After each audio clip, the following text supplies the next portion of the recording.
What up, TikTok? Hey, hope everybody's having a great Friday. Hey, don't let anything that's negative in your life dictate the rest of your life. Does that make sense? Hey, we all go through some hard times. We all go through some emotional stressors, maybe at work, maybe at home, whatever it may be. Don't let that dictate who you are and how you react to the rest of the things that life throws at you. Does that make sense? Like if you're feeling pissed off and angry all morning or all day, you're going to take that energy and you're going to present it to everybody else that surrounds you, your loved ones, your soldiers, whoever it may be. You're going to use that negative energy and it's just going to make everything worse. Try to be positive. Pick something positive in life that's going really well. Use that positive energy and let that dictate the rest of your day. We can harp on the negatives. We can harp on the bad things that are going on in life. It's not going to help us. It's not going to help us move forward. Stay strong, keep pushing, drive on. Happy Friday. What's up, Trash Talkers? Hitting you up this morning with a special promo on how to dress when you are doing PT in civilians, but you want everybody to know you're an Army. This comes from the Buddy Beckwith fashion design of how to work out. So first, you can notice the RI panties. Not Ranger panties, but Ranger instructor panties. The green socks, the knee brace for the old guys. Don't forget the M frames. Now the shirt, don't wear the Trash Talk shirt while you're running. This is just for the promo. You want to put on like an 80-second shirt or like your favorite airborne shirt so everybody knows that you're a veteran. That's the most important thing. And you start with this stretch. Buddy Beckwith taught me this one.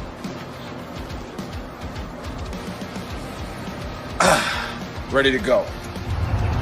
So, I'm walking out of the gas station and my co-worker, who's an old MP, but we still claim him, and has engaged the man in conversation. Not much for conversation with strangers, but he's got the tab. So, as I walk by, I say airborne, and the man responds with, and I quote, "Hoorah." So, after I instructed my co-worker to slash every single tire before he put the car in gear, I looked for the biggest rock.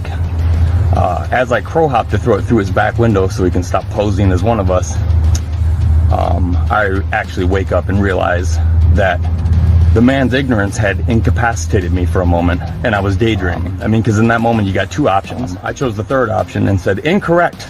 That's an incorrect response."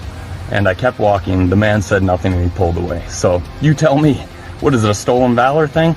No Marine's gonna have an airborne tab, and no paratrooper's gonna say hidden hoorah.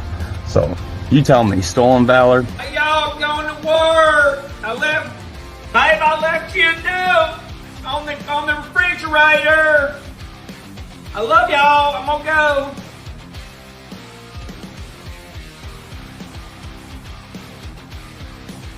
Hey, go get dressed. Get ready for school. You're doing great. We're just tooling around, tooling along. Shit! Bad guys! Stop!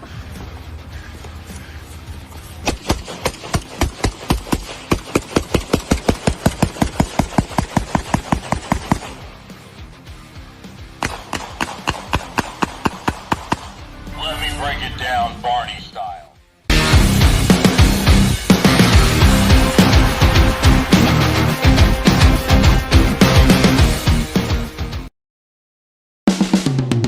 This is the Veteran Trash Talk Hour, hosted by Nick, Dave, Joe, and Buddy. Today's special guest is Bob, a Vietnam veteran wounded in the ass and now expects VA benefits.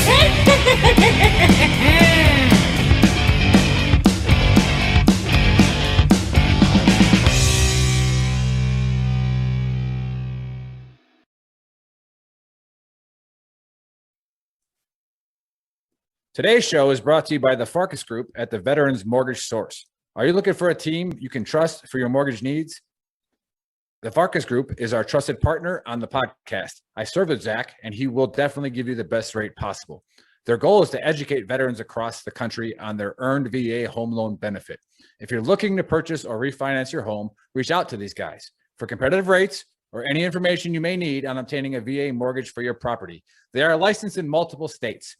If they are not licensed in the state that you live in, they will still give you the advice that you need and the rates you should be looking for. Hey, what is up, everybody? Happy Saturday. Hope everybody's doing great today. Welcome to episode 63 of the Trash Talk Hour. Shout out to our sponsor, Zach Farkas with the Veterans Mortgage Source. Okay, if you're in the business of buying a home, you need to check him out. Get that VA loan. He'll answer all your questions. You can check him out at zach.farkas@vmsloans.com. Last but not least, we got 10th Mountain Whiskey at 10thwhiskey.com. All right, go check them out. Type in VTT, get yourself a discount. We also have Kyle Early with Barrage Coffee. You can check them out at barragecoffee.com. Veteran owned, all right? So purchase that coffee. And our newest sponsor, Happy Place Hemp. Go check them out for some holistic health at shop.elevatedhempsolutions.com. Special guest today is Vietnam veteran Bob Wingos. And as always, I'm here with Nick and Buddy. But before we get the dumpster fire started. No, it's a dumpster fire already. You said let's reflect a minute. Let's reflect a minute and think about what happened 20 years ago. All right, 20 years ago today, we lost 2,977 lives, 344 firefighters, and 71 law enforcement agents. Not to mention all the soldiers that we lost during the 20-year war in Afghanistan. You will never be forgotten. Rest in peace.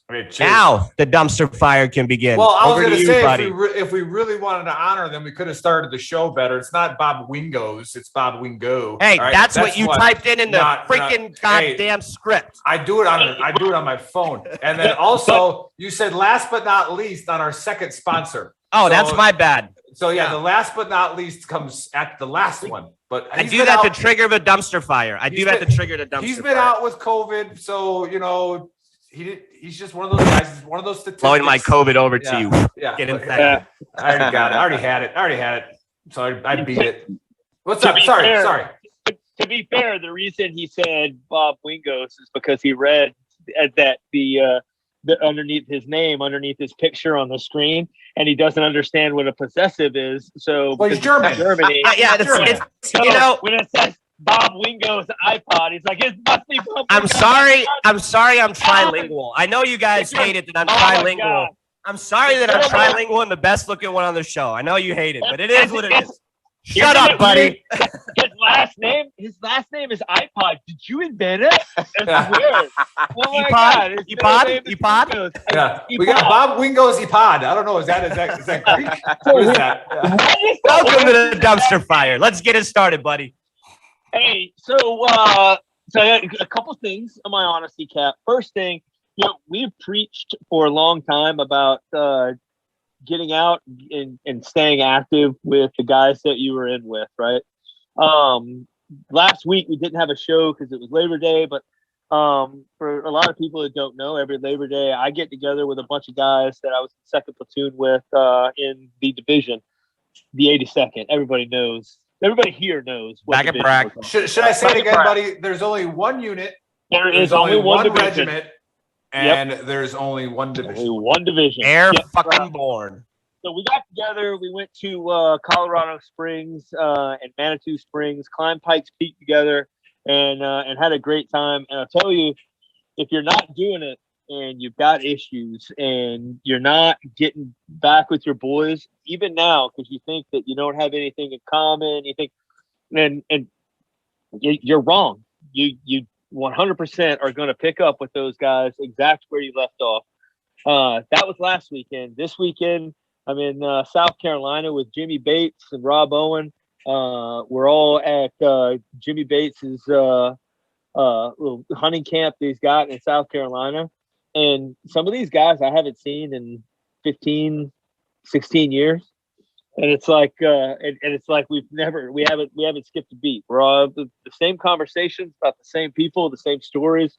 And I tell you, like, you can go to all the therapy you want to go to, you can do all the opioids you want to go or you want to take, you can drink all the drinks you want to drink, but you're not gonna fill the hole in your heart like you will when you're talking to your boys about shared experiences, shared suffering, and shared loss. Like, and it's, I can't say it enough. We've said it plenty of times, but getting back together with those guys is going to it means the world to all of them. Now that being said, I got back from my sweet trip to Colorado Springs, Drum roll. and I fucked up, and I turned on the internet, and I see that our president has well, first of all, I saw the thing from the Prime Minister of Canada where he said that you're not going to be able to take a plane or a train or a scooter or any other type of public transportation unless you get the vaccine, which is fine, whatever, if you have a good reason. And his reason was because he wasn't going to let the unvaccinated put the vaccinated at risk, which I don't know a whole lot about vaccines, but I do know a little bit about English, and words mean things. And to me, if that's the case, then if the vaccine works, then why would the vaccinated be? It felt like a fucking a part of A Few Good Men, where it's like, why the two orders, Colonel? Like, if the fucking vaccine works, why did you have to fucking transfer the kid off of Guantanamo Bay? He shouldn't have been any kind of fucking danger, should he? Like, if the vaccine works, then the unvaccinated shouldn't have to worry, or the vaccinated shouldn't have to worry about shit. They should be able to just like have like fucking spray bottles of COVID, walk around and be fine.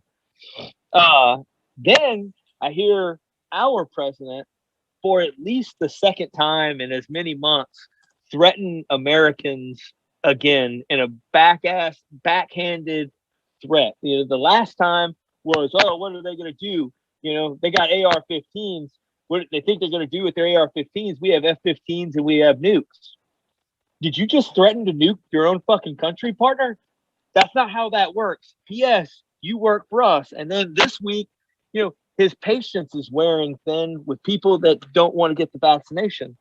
Well, little fucking news flash for the president, for the politicians, for everybody else.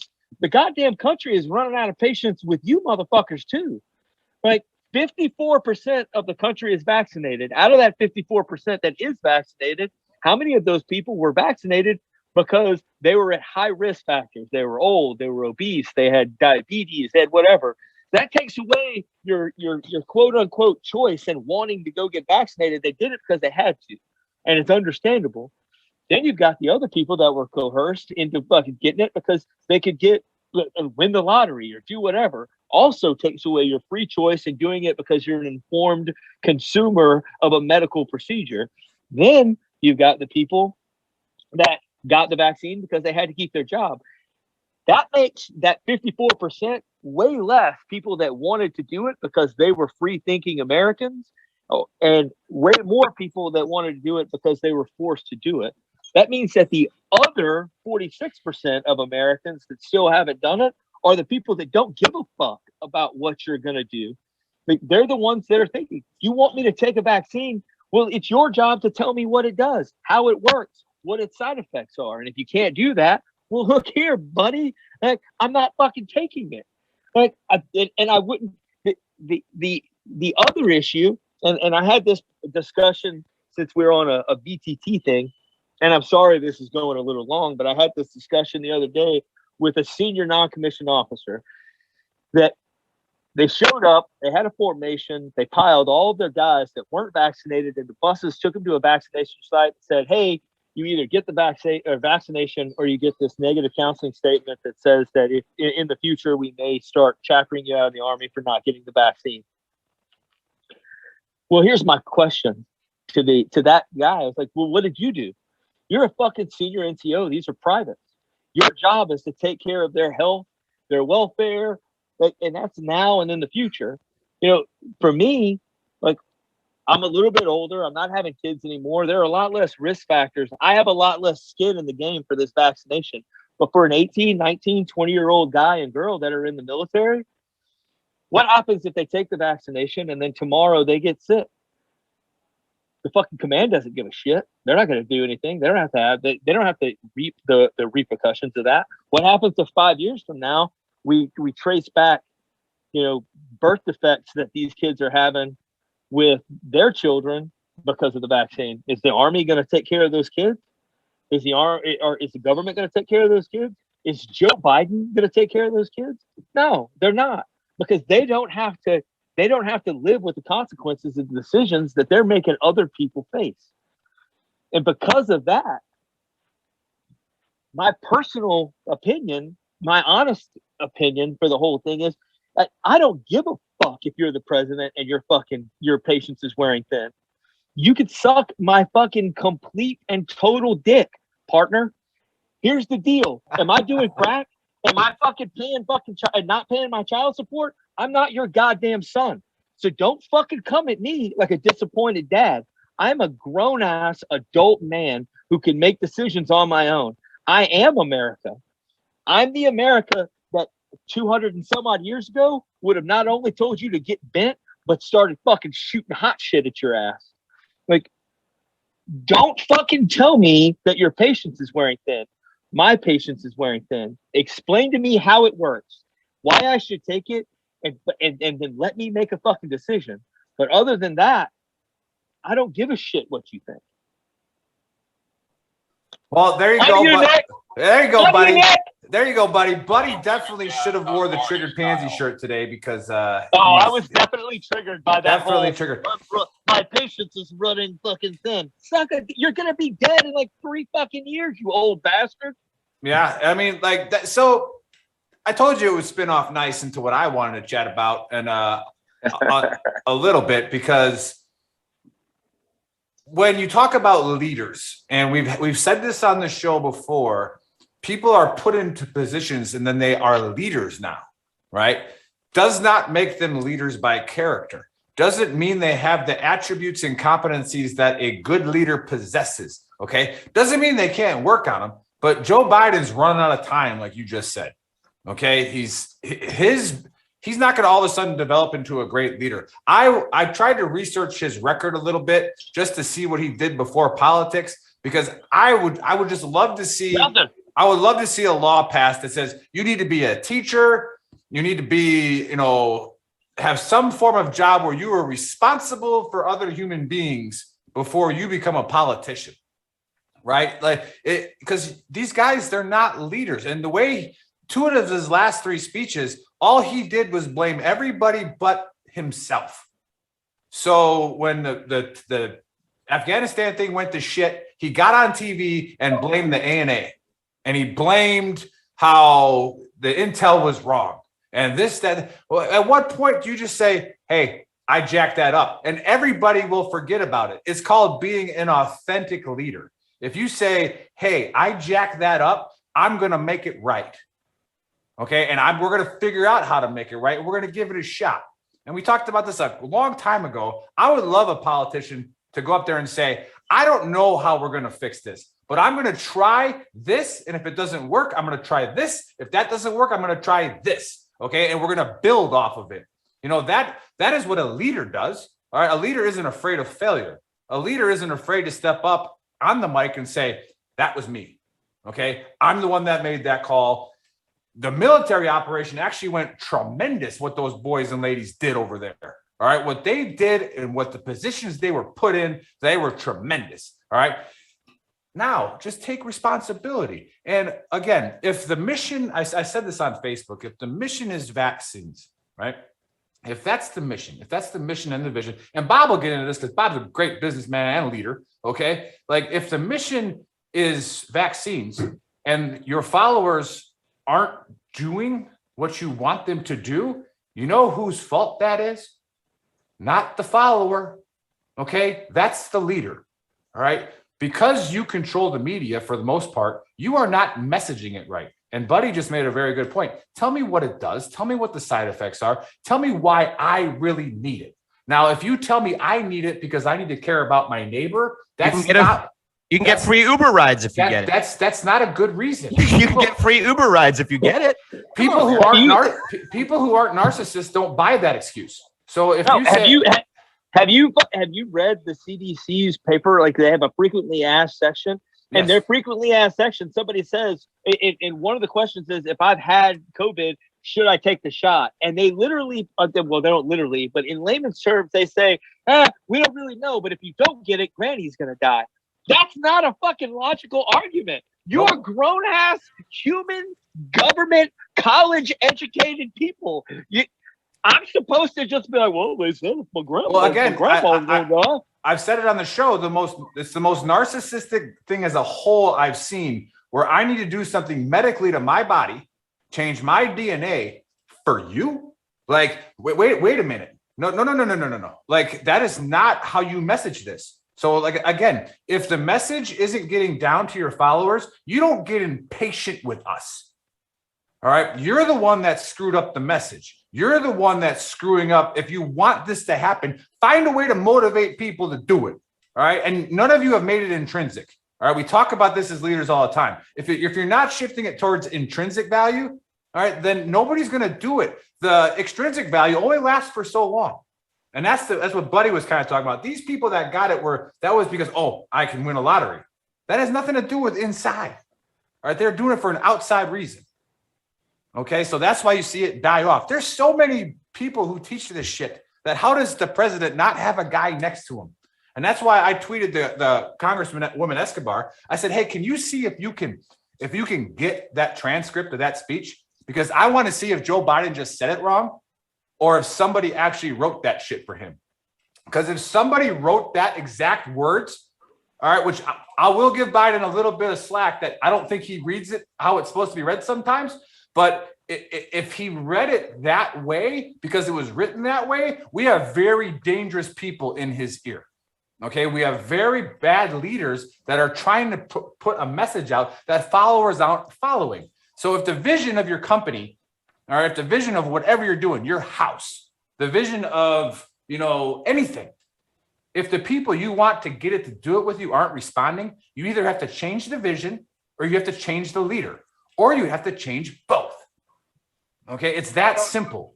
And I never got impatient with any element that I was the leader of. And the largest element was 220 people. All right, I was a leader of 220 people and I never got impatient with them. All right. I got impatient with maybe 1% of them. And the Army usually kicks that 1% out. Okay. And because the reason you get impatient is because you give that 1% every resource you have and they still kick in the ass. Right. And then the Army's like, all right, see you later. All right. COVID does the same thing. All right. There's, the 1% of people that actually less, but let's just say it's 1% of people that die unvaccinated. All right, those are the 1% that you probably should have took the vaccine. Like COVID takes care of that for you. All right, like I always say, COVID will judge your ass. All right, how you've taken care of your life up till now, COVID's going to make sure it points out what you did wrong. All right, it is going to fuck you up if you have any pre-existing conditions. All right, so again, not anti-vaxxers, nothing like that. But like Buddy said, and like I'm saying, if you're a leader and your followers aren't doing what you want, it's your fault. You don't get impatient with your followers. All right. Well, you find a way to motivate them.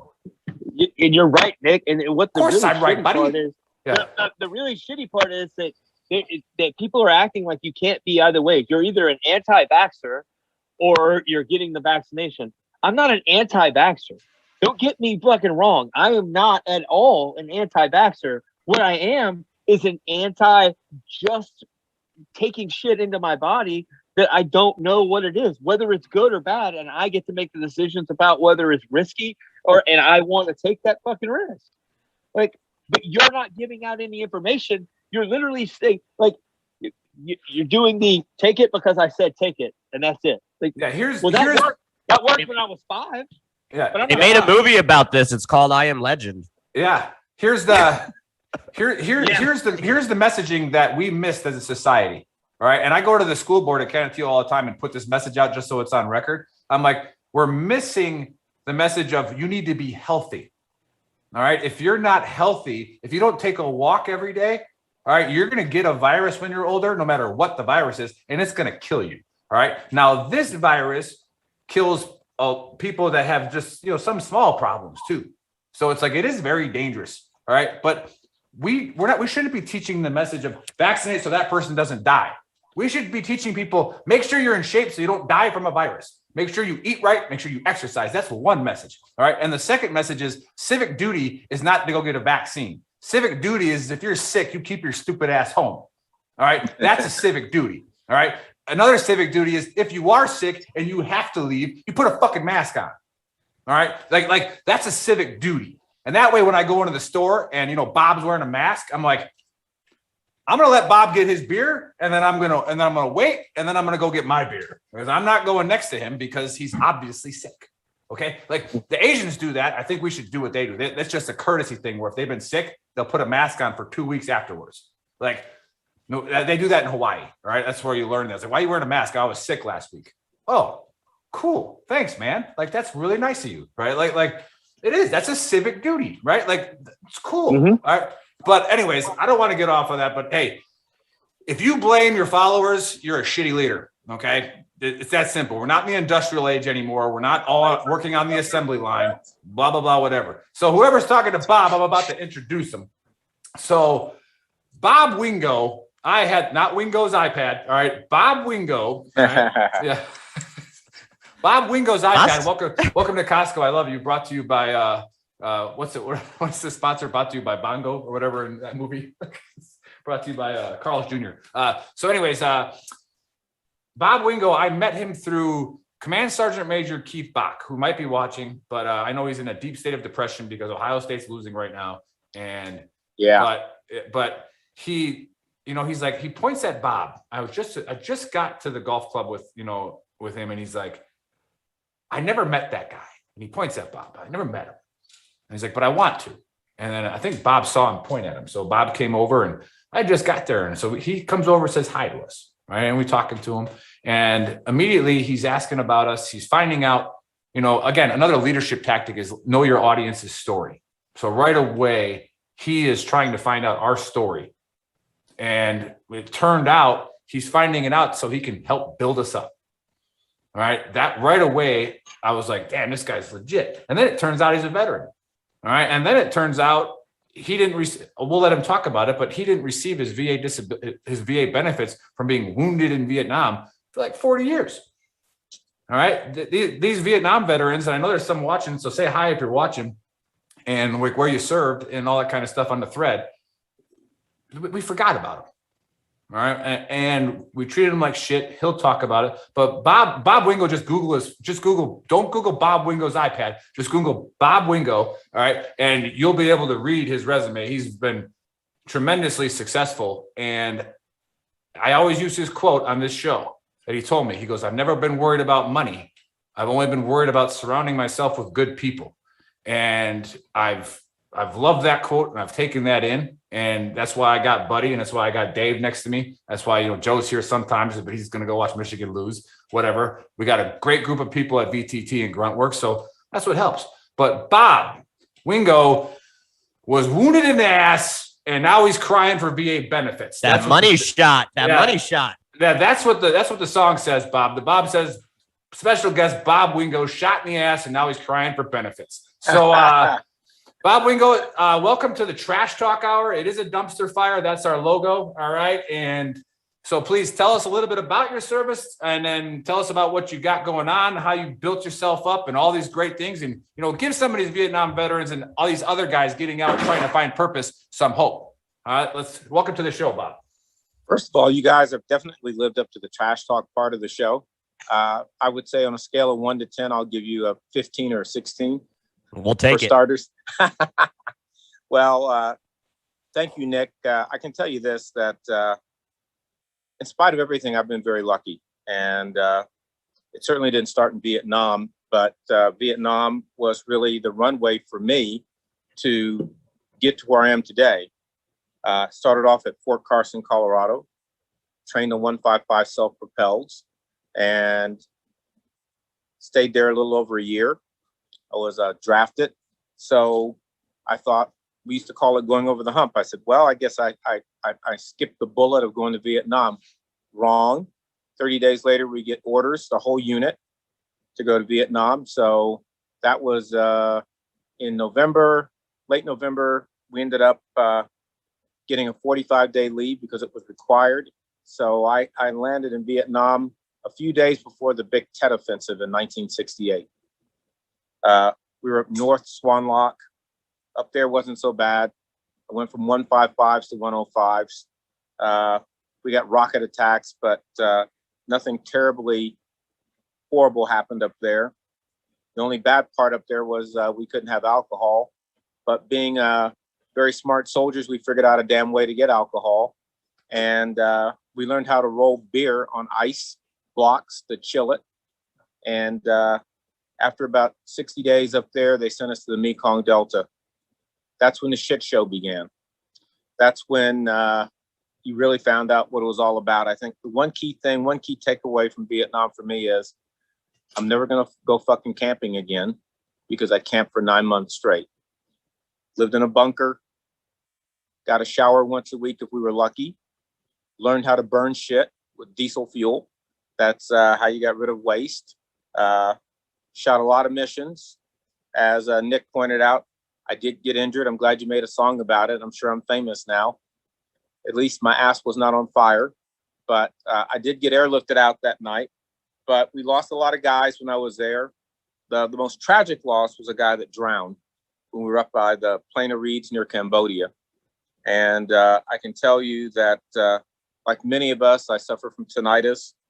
We all have flashbacks. I mean, I've been out for a long, long time, but the most tragic part was coming back and really being treated disrespectfully, where we reached a point where we didn't want anyone to know that we were in the Army.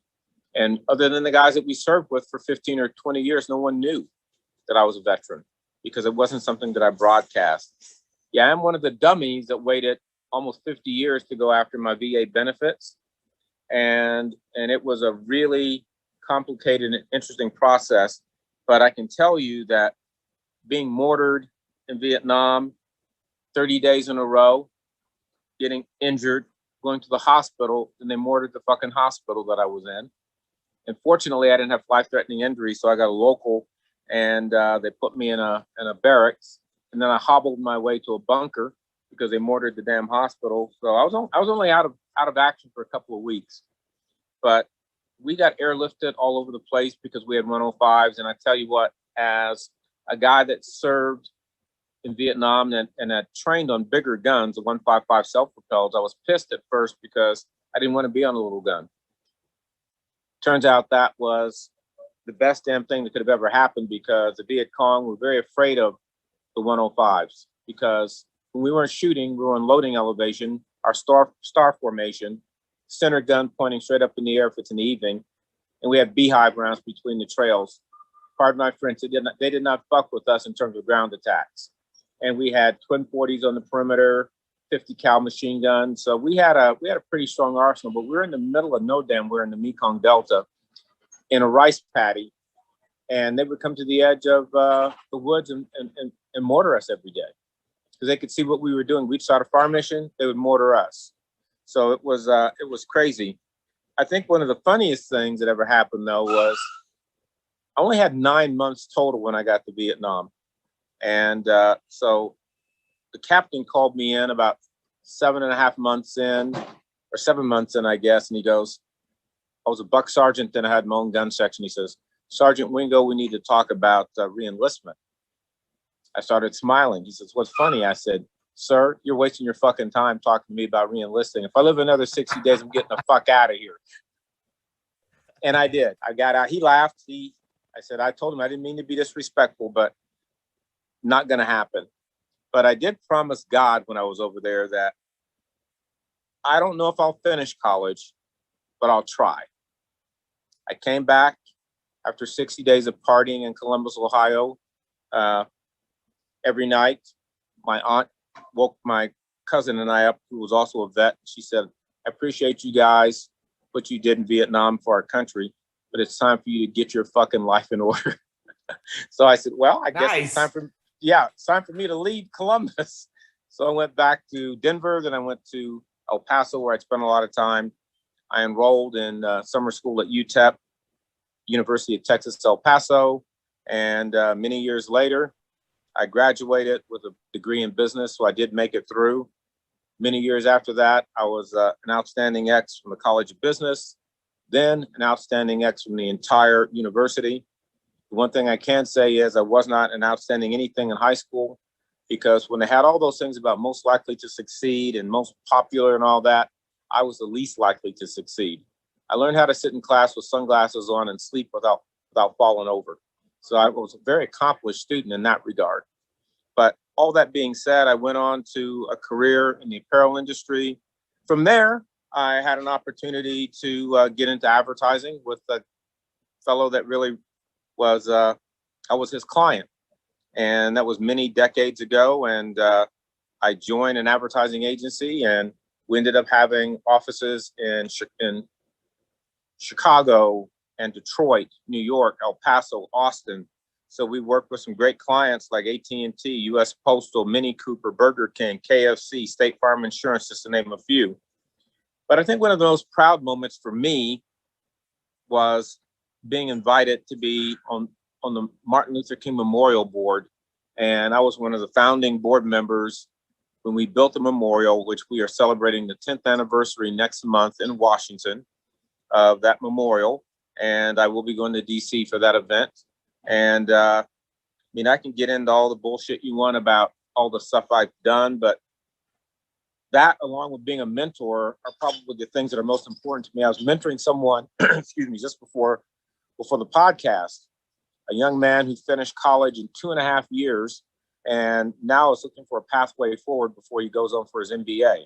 So we were charting a course on how to do that. I've helped 36 students with careers, not with jobs, showing them how to build and nurture careers, how to interview and do things that are going to really create and articulate their value proposition and put them in a place of influence so they can leverage their intellectual capital. So that's one of the things that I do. Maybe I'll shut up for a minute and see if you guys want to ask me any questions. Yeah, I do have one right off the bat. And Bob, phenomenal stuff you've done, your journey, just listening to it. I could listen to you talk for a whole hour, just going over the things you did. But I want to dial it back a little bit at the beginning, obviously being a Vietnam veteran, okay? And kind of, we obviously know that the treatment, you're going after your disability right now, after 50 years. What were some of your coping mechanisms, and how did you deal with some of the issues? Because obviously all of us on this panel have those issues as well. We're all Purple Heart recipients. Well, Buddy is not, but we've been to war. We've shed blood, sweat, and tears. I dodged all. Yeah, he doesn't have the enemy marksmanship badge. Well, he didn't get shot at till he had 22 years in the army, so he was good at it. Yeah, that's right. All right. The first time I got shot at, the first time I got shot at, I didn't know what I was doing. All right. Yeah. So it was like, what? I will grab a private up quick as a fucking to catch bullets. I didn't even need a vest. I would just hold them in front of me like, nah, ain't nobody shoot me. But Bob, if you could hit on that a little bit, because it's just a different era. And like Nick mentioned earlier, we do have a lot of Vietnam vets, and maybe even talk about it, how it affects you now, 50 years later. Do you still have, some trauma, are there still nightmares involved, stuff like that? If you could hit on that, if you don't mind, that'd be great. Sure, and let me back it up a little bit. I think the funniest thing too was leaving Vietnam, and I went to Long Binh, and they basically said, you can keep one of these jungle fatigue, you can keep boots, you can keep a jungle hat. I said, what the fuck am I going to do with that when I get back to the US? So there was a big bin. We threw all that shit in there. They gave us brand new khakis. We fly to Japan, then we fly to Anchorage, Alaska, where it's cold as hell. There with our short sleeve khakis on. Then we finally get to California.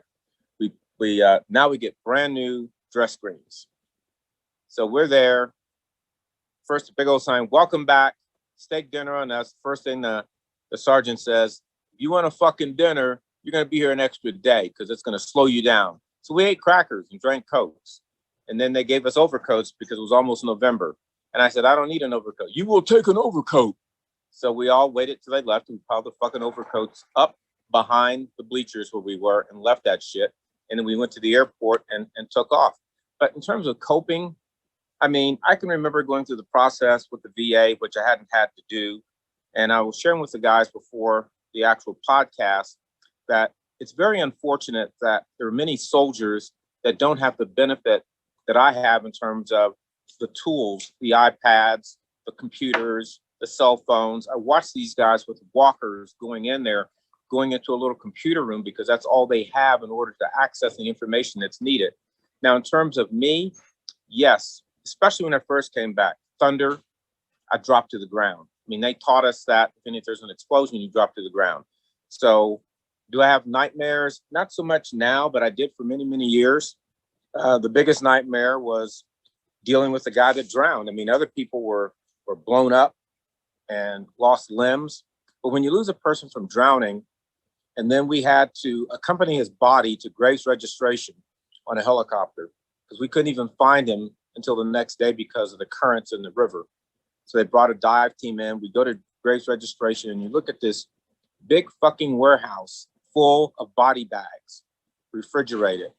And that's a memory that I can never, ever get out of my head of all the Americans that were in that warehouse that did not make it home like I did.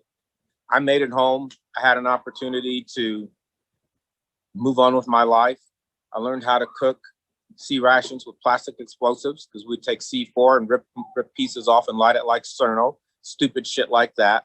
I mean, you think about what we were doing and you think, well, you're the dumbest damn guy on planet Earth. But, you know, when you're 19 years old, you don't think about what could happen to you lighting plastic explosives. We'd take Claymore mines apart if we ran out of C4 and use the plastic explosive out of there.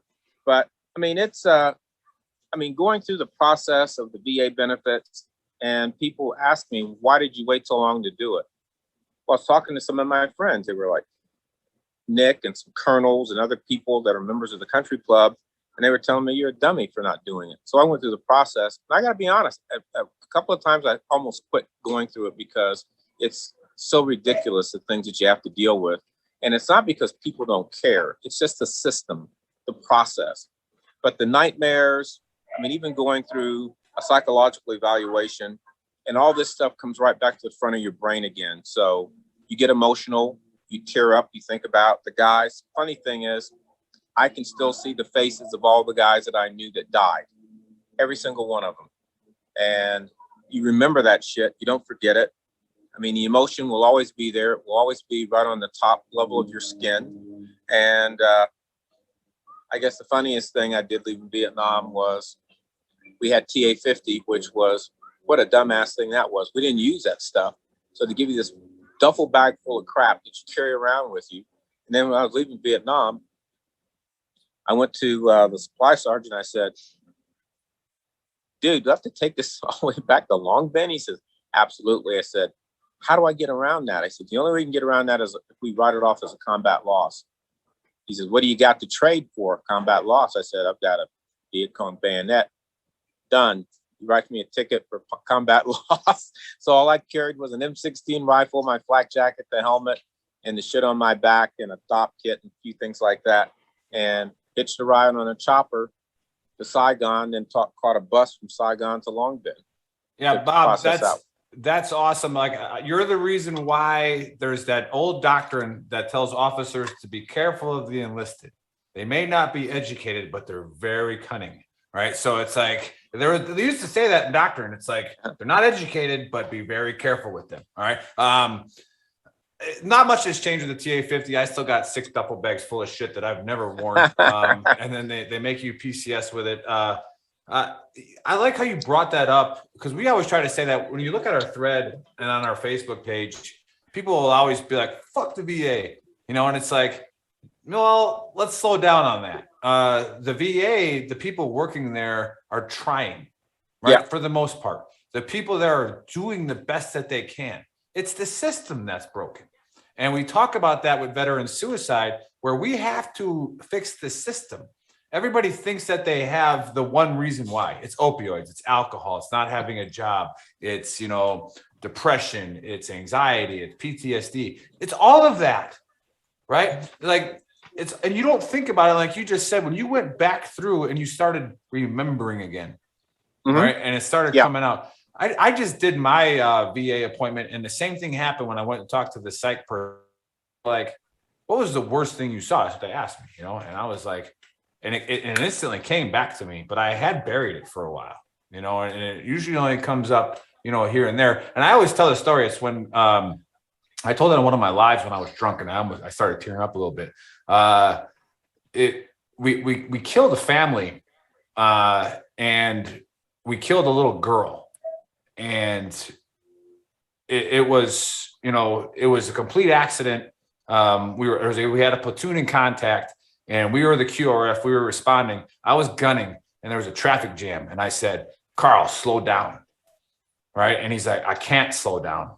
I'm like, "Why?" He's like, "The accelerator's stuck." Right, and I'm like, "Oh shit." Right, so I actually started firing around these cars to try to get them to move, and they wouldn't move. And I remember as soon as we hit this car, there was a little girl looking back at me, right? And we had an up armored Humvee. Out of all the shit I saw in war, this one is the worst thing to me, right? And we made that car about 2 inches thick, right? And we smashed it into the back of a dump truck, right? So when I had to bring that up again, I almost passed out. Like that emotion surged back. And now that I started talking about it again, I can now talk about it like I'm talking about it now. And that's what we're trying to get people to do is talk about it. Share it. Get that demon out. That's a demon inside of me that every time I see a little girl with black hair that's about that age, every freaking time I think about that little Iraqi girl.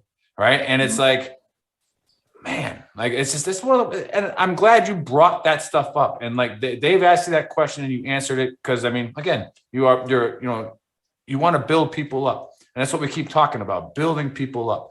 So what I'm going to lead that into with a question to you is, it's unfortunate that you weren't infantry. All right. Like we won't hold that against you. Well, we still do have to call you a pogue. All right. Like, so I was in artillery. I know that's not infantry. So we don't, we are better than you. And we know it. But we saved your ass too. It's true. And as Bill, if Bill was to come on, and again, thoughts and prayers with Bill as they're dealing with a family loss. But Bill is another guest host and a host of our UFC show. He's a red legger. All right. So it's like and congratulations to Bill as well, taking his own battalion. Correct. Yep. Yeah. Battalion Command Sergeant Major. And buddy's like, yeah, forget that. Yeah, but it's an artillery battalion. It's an artillery. Do they really need NCOs? But no, but Bob, so you had your aunt that gave you that kick in the ass, right? Yeah. And we're trying to do that on our page where people don't want to hear it, but I think it comes better from a veteran, where a veteran says, "Hey, yeah, we know how you feel, but knock it off." Yeah. Like it's time to get moving. It's time to find something. Now, were there any other inspirations other than your aunt, or did you ever rely on any other like veterans, or talk about maybe helping out some other veterans? Like, how did you get them moving, and how did you get yourself moving other than, hey, get your shit together? Well, I think a couple of things. I mean, in life, many of us are fortunate enough to have mentors. And I had a mentor by the name of Chester Jordan, who really kind of led me down the right path, because when here's a crazy ass story as kind of an aside. I guess I've always been motivated. After my junior year in high school in El Paso, my father was a career military guy, was stationed in Homestead, Florida. So they went early. My stepbrother and I stayed and finished high school, our junior years, and we flew down.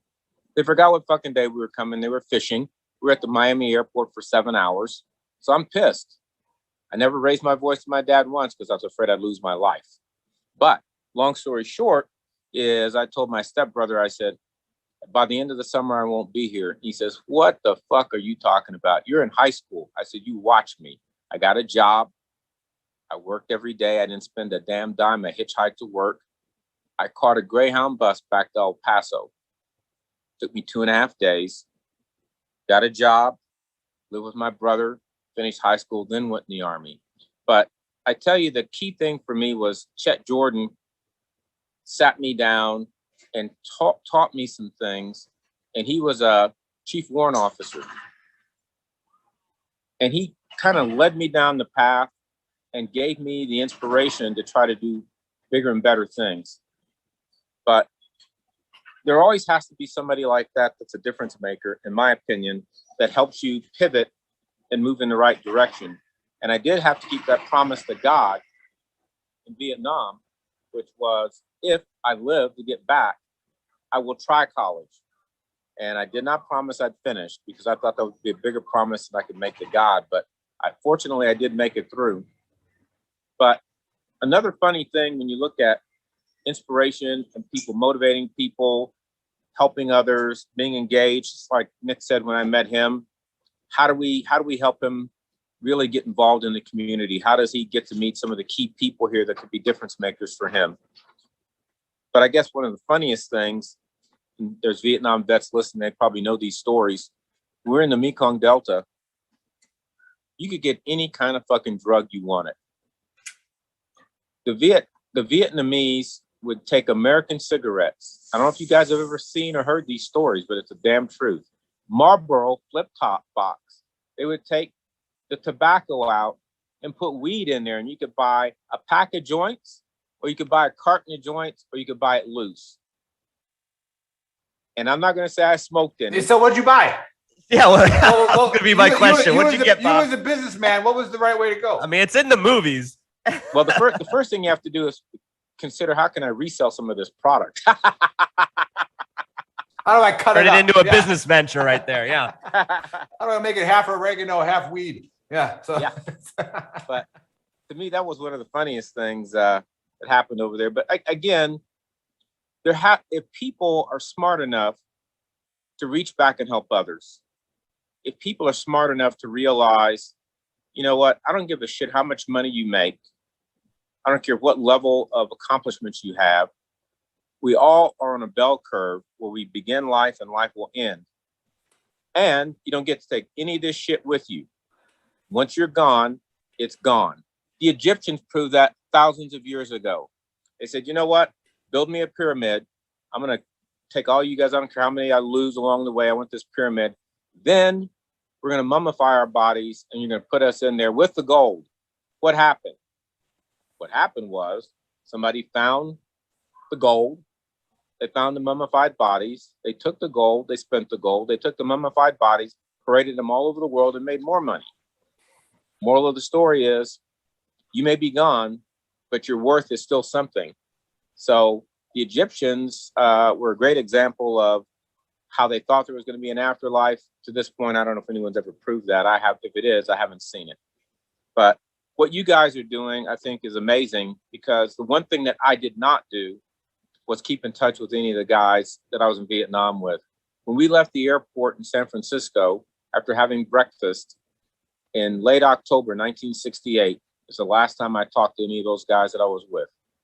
We were going to party in San Francisco. We'd been up for 36 hours straight. All we could do was go home.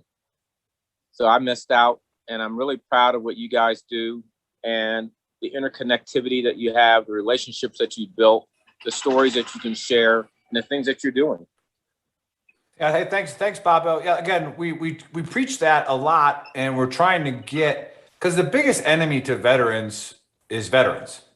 Like we destroy each other, and we destroy, because we are a minority. We're a minority in the United States. So we say this all the time, guys. If you're watching, if you do something stupid as a veteran, or you get on there and say, you know, something crazy that, hey, I'm a veteran and this is what's really happening in Afghanistan. You don't know what the fuck is happening in Afghanistan because you served there 10 years ago, but you made us all look fucking bad. Like you literally just all put us all in the same. I'm not a minority as far as my own, my ethnicity, but it's the same thing for any minority race, women, in the workforce, or people of color, whatever it is. It's like, as soon as one person starts saying stupid shit, you lose the entire base of people that can help. Yep. Right. And it's like, and it's gone, and you can't build anybody up. I do want to get back to something you said about, because something just came out from the VA with the COVID funds, is you were talking about how you saw some of the older Vietnam veterans coming in there with a walker, not having all that access. Right now, if you go to the VA and you request an iPad, they will give you one. So I forgot to start messaging that. I'm going to do it next week. But that's great. It's going to sound funny because iPad? it's coming from me. because it's coming from me, it's going to sound a little bit funny. Do they teach you how to use? Yeah, I was going to say, iPad? Buddy might need some lessons on that. No, you laugh, but I'm not joking. I have an iPad. I just don't use it. Yeah, we're waiting. We're waiting for you to come out of your shell and maybe Yeah. call up one of your commo guys, and maybe they'll fix it up. That's what I need to do. He's had a MacBook for like weeks and wanted to use it during the show. He just hasn't figured out how to open it. Where's the screen on this thing? Hey, Bob, I got a question for you. Are you still to the point that you haven't talked to any of the guys that you were in Vietnam with, or is Facebook and all of the social media making it easier for you to contact those guys? I have not talked to any of them. I mean, it's kind of funny after 20 or 30 years, how to reach back out. Facebook probably would be an easier way to accomplish that if any of them are still around. I mean, I'm in my 70s now, so I'm one of these. So my dad's a Vietnam vet. And he was in there about the same time you were. Around he was, I think the first time he went was 64, 65, and then he went back in I think 68 and 69, and he. For a long time, he did the same thing. He retired from the Army, and then he didn't really work for the post office, and it got done. But he started going to the some of the Vietnam Veterans Association things and doing that stuff, and then reaching out. And I tell you, I've never seen him more. I guess not really complete, but once he goes and talks to some of those guys that he was in Vietnam with. And he's gone to like some of the unit reunions or whatever. You could just tell there's there's just something different. It's just there's a different feeling, because I'm not talking to Dad anymore. It's Sergeant Beckwith from freaking whatever engineer unit in 68. Yeah. So I mean, I feel pretty awkward giving you some advice, but. Why? I would look him up, man. Look him up and talk to him, and it'll make all the difference. This is where Buddy has problems. He lacks confidence. All right now, exactly. He's very. I'll pat him on the back a little bit. He's the most accomplished soldier on the panel. All right, so he's got every school to include. He's probably got like master driver badge, like everything. Like it's true. He's a combat diver. He was a dive supervisor. A Green Beret, all that kind of stuff. But so you could give advice, buddy. Like you're very skilled. Okay, like it's okay. Yeah. I can't give advice. I mean, the guy's his last name is iPad, guys. He's invented the iPad. Yeah. I'm gonna fucking tell him. Sorry. I'll give Bob a chance to answer that. You ever think about reconnecting with him? Is it possible? I don't know. There's a few guys that I still remember a little bit, and one guy that I was real close to lived in Connecticut. Is he still there or not? I don't know. When you wait 4+ decades before you try to reconnect with someone, the trail is kind of cold, but you never know. I mean, now to Buddy's point, maybe I should be looking at how do I make that happen. Yeah, we should. I didn't interrupt you real quick. We should probably, Buddy, real quick. We could probably post. We could probably post your unit, what you were a part of, because we, like Nick mentioned, we have a lot of Vietnam vets in our community as well, and then reach out to some of our other social media platforms and maybe just blast it out. And that might be something fun to do to like reconnect with some of the individuals. To be honest with you, I know what he did. Bob, hey. Chris? Hey, don't say Asian to a Vietnam veteran, Chris. Careful. Careful. Yeah.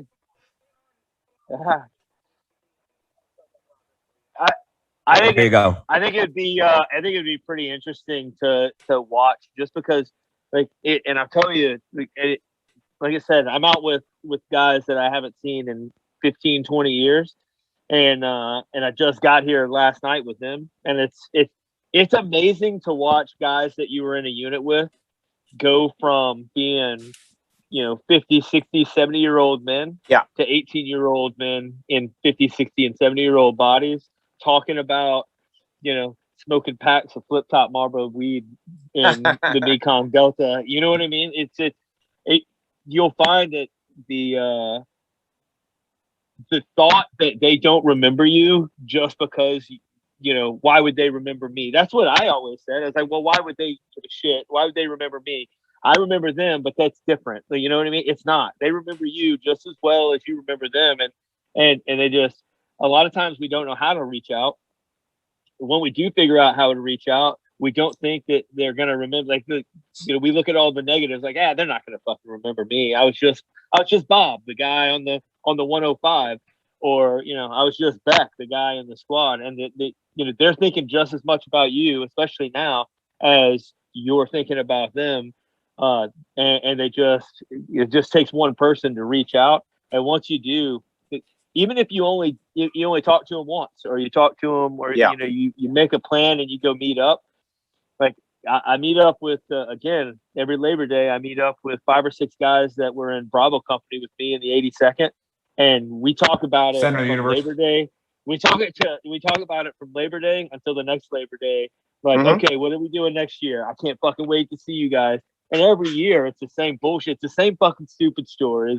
It's the same fucking dudes, but it's the same great fucking time as it was the first time we did it 5 years ago. 100% is. And like Nick always mentions, this is our therapy. This is my therapy session at 10:30 every freaking Saturday. I love Saturdays. Bob, serious. seriously, I love Saturdays. I mean, I love serve, you know, I have soldiers, but it's not the same when it's the ones that you actually served with, the ones that you bled with, the ones that you shed tears with. You know, it's just the ones that know whole more different about world. you than your wife does. 100%. 100%. Yep.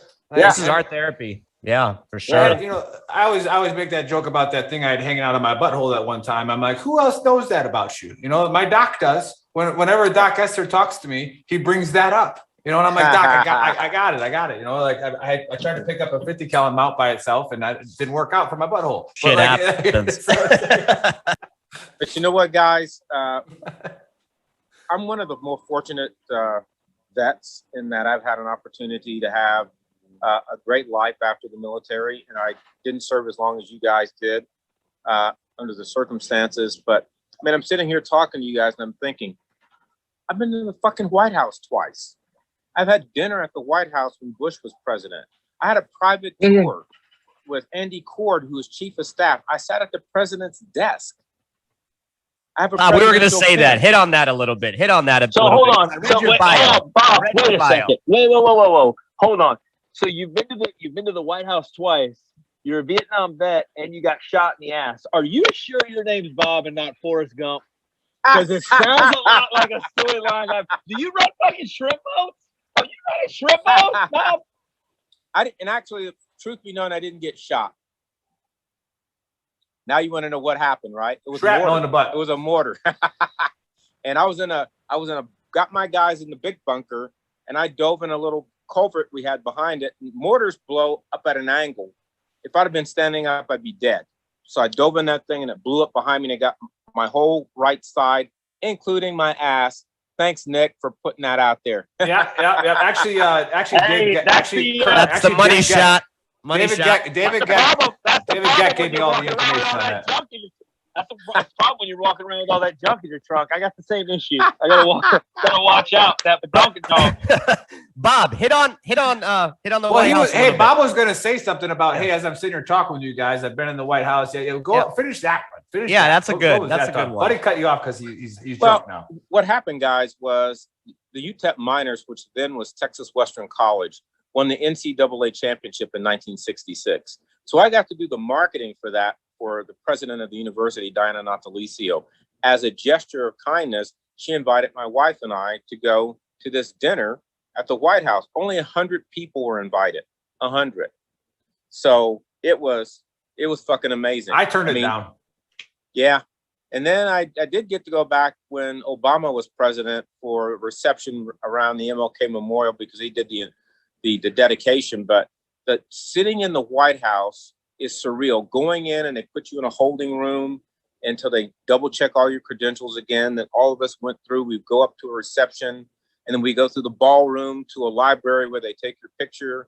And then you go in and they separate everybody. Nobody sat with their spouse. You had to sit at separate tables. So David Lattin, who was then the center for the basketball team, because I was helping those guys with some rights to use their jerseys and things. He says, give me your give me something to write on. I said, I don't have anything, David. He says, give me your menu. So he takes my menu. He comes back 20 minutes later. The president signed it. Jerry Bruckheimer, who worked on the movie, signed it. Everybody on the basketball team signed it. I mean, totally fucking amazing. It's in my office in a double sheet piece of glass. So you can see the front and the back. And I've got the presidential pen on one side. President didn't give it to me. Andy Corr did when I was sitting at the president's desk. And then the 40th anniversary at that time of the 66 minor basketball team. That was an over-the-top experience that I will never, ever forget, will relish for as long as I have my days on earth. Yeah, a little background information on that for you guys watching on Gruntworks. You can go on Disney Channel and watch the movie, all right, Glory Road, all right? It's the first college basketball team to start all 5 players being black. And they went into Kentucky and beat Mr. Rupp, who they named that arena after. And so it's a pretty moving story. I hate to one up you, Bob, but when I graduated Ranger School, all right, they gave me a box of M&Ms that had Obama's printed signature on it. So just saying, like, we're pretty much equals. Well, I don't want to put you. I didn't get this, but my wife got a letter from him that he personally signed. Is it M&Ms though? I mean, honestly, did you eat the M&Ms? I ate the M&Ms. I absolutely did. They were Obama's M&Ms. It was after Ranger School. Yeah, you eat everything after Ranger School. I ate my shoe one night. Giant jar. I had a giant jar of peanut butter every 2-day habit after Ranger School. They call it the Ranger belly, right, buddy? About 6 months after you graduate Ranger School, all of a sudden you're fat. You're like, what happened? Well, it was weird though. It was weird though. I didn't gain any weight, but my dog was like super fat. I'm not even going to get into that one. So, Bob, so like Dave said about the therapy, tell us how did you feel on the show? Well, I mean, this was fun. The greatest part of this show is leading up to my conversation, listening to you guys interface and interact with each other. It brings back memories. I mean, I got emotional when I went through the VA stuff with the psychologist that I dealt with, because it did bring things right back to the front of my memory. But this, I think, is a great outreach opportunity for vets, no matter when you served, to have an opportunity to have what I'm going to call a grounded conversation about life experiences, about what you guys have gone through and the camaraderie that you have. And to me, that is exemplified by the interaction that you have on the show. I think for me, in terms of how I dealt with stress, I internalized a lot of things. But as I talked to this young fellow a little while ago, he said, you know what? I'm always anxious to make sure I have a game plan on where I'm going. I think one of the things that helped me was I had a game plan, and I fortunately I executed the game plan. And I have 2 great kids. One is now the president of my advertising agency. The other kid is a gynecological oncologist, a cancer surgeon in Phoenix. 4 great grandkids. I love the grandkids. They're awesome. And one day I would love to meet all you guys in person. I mean, if you're anything like Nick, I mean, I could just see sitting around having a few drinks and some laughs and engaging and talking and, again, sharing life experiences.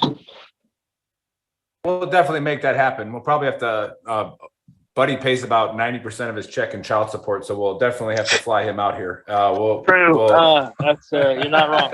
You're not wrong. We'll fly him out here, and then we'll fly. Since discovering Tinder, he's gonna have a lot more kids. Yeah. Ever since he made that House Special Forces use a Tinder, the judges all just increased his child support. It's like, oh, you got that much time, buddy? Okay. Yeah, exactly. It's like you need 3 or 4 more different jobs.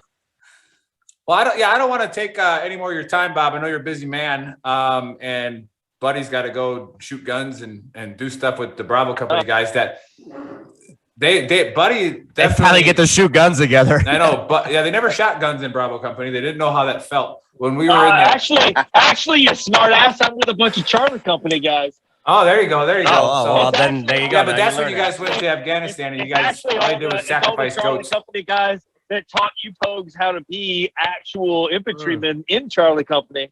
So Did you I'm bring just some saying. salsa music, buddy, so you Yeah. can show them what it was like in Spiker? Yeah, Yeah. it was back in the day when we did patrol bases, boys. Yeah. You wouldn't know about that. So Bob, Buddy didn't actually have like weed and Marlboro top boxes, but he did have salsa night on the base that he stayed at. So every Wednesday he could go dance salsa. And then We also had karaoke night. they didn't have to worry about hitting the ground for rockets. They had to worry about running if they missed the bus that was taking them to Correct. salsa night. Correct. That's all they really had to worry about. Midnight We had chow, to- we had all to- that good Yeah, stuff.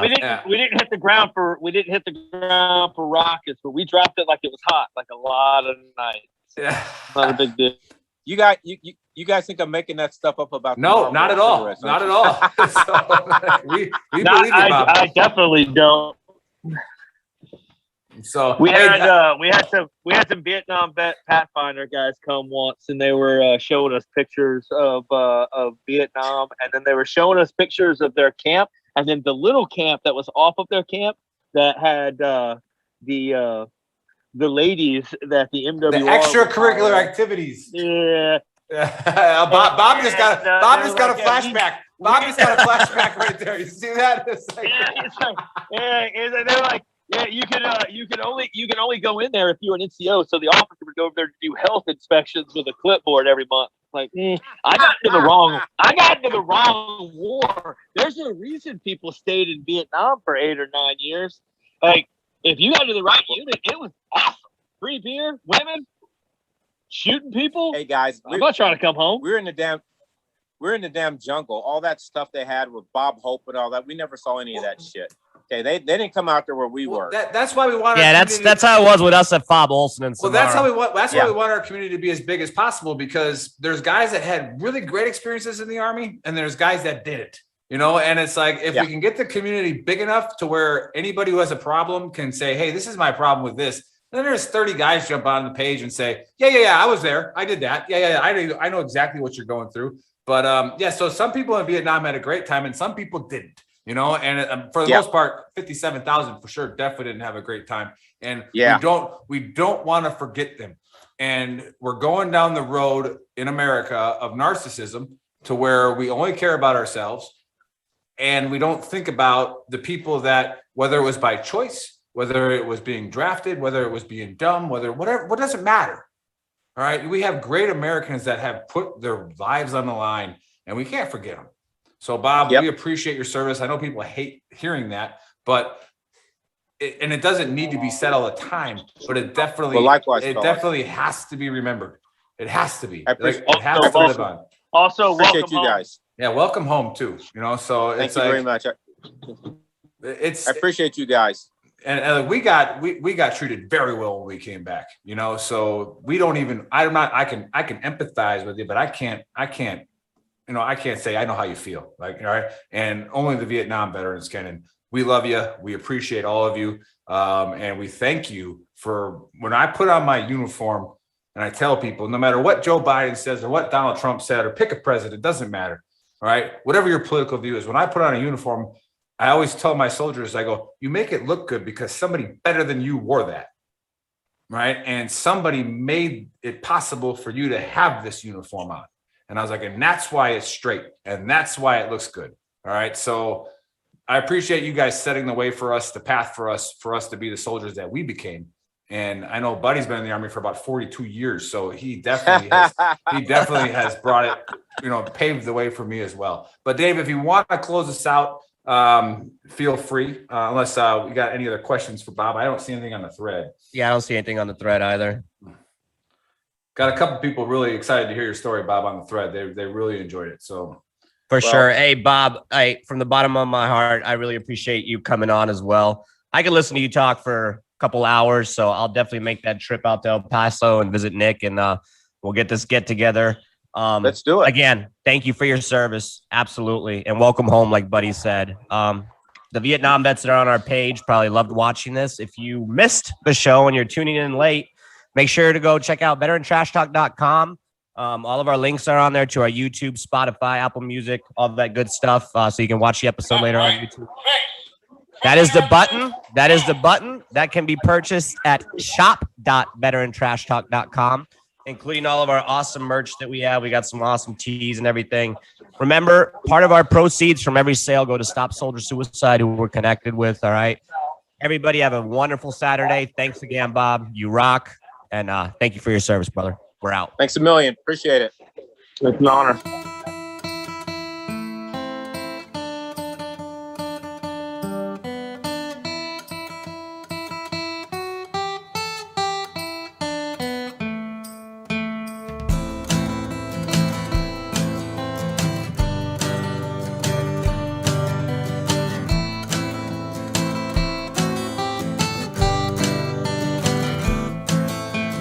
Where do we turn to veteran trash talk? Where do we turn to veteran trash talk? Where do we turn to veteran trash talk? Bravely every morning.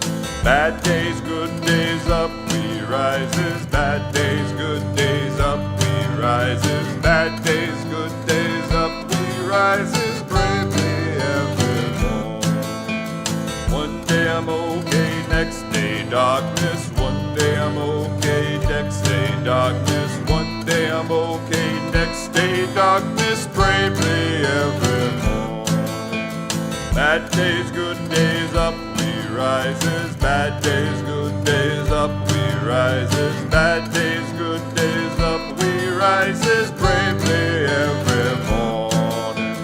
Past is the past, so be forgiven. The past is the past, so be forgiven. The past is the past, so be forgiven. Bravely every morning. Bad days, good days, up we rises. Bad days, good days, up we rises. Bad days, good days, up we rises. Bravely every morning.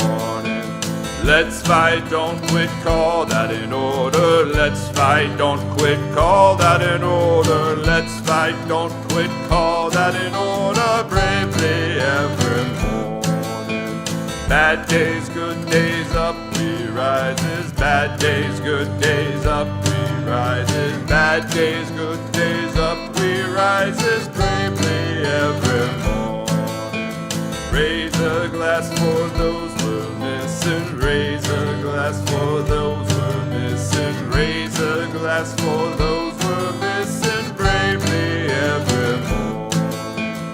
Bad days, good days, up we rises. Bad days, good days, up we rises. Bad days, good days, up we rises. Bravely every morning. That's what we do in veteran trash talk. That's what we do in veteran trash talk. That's what we do in veteran trash talk. Bravely every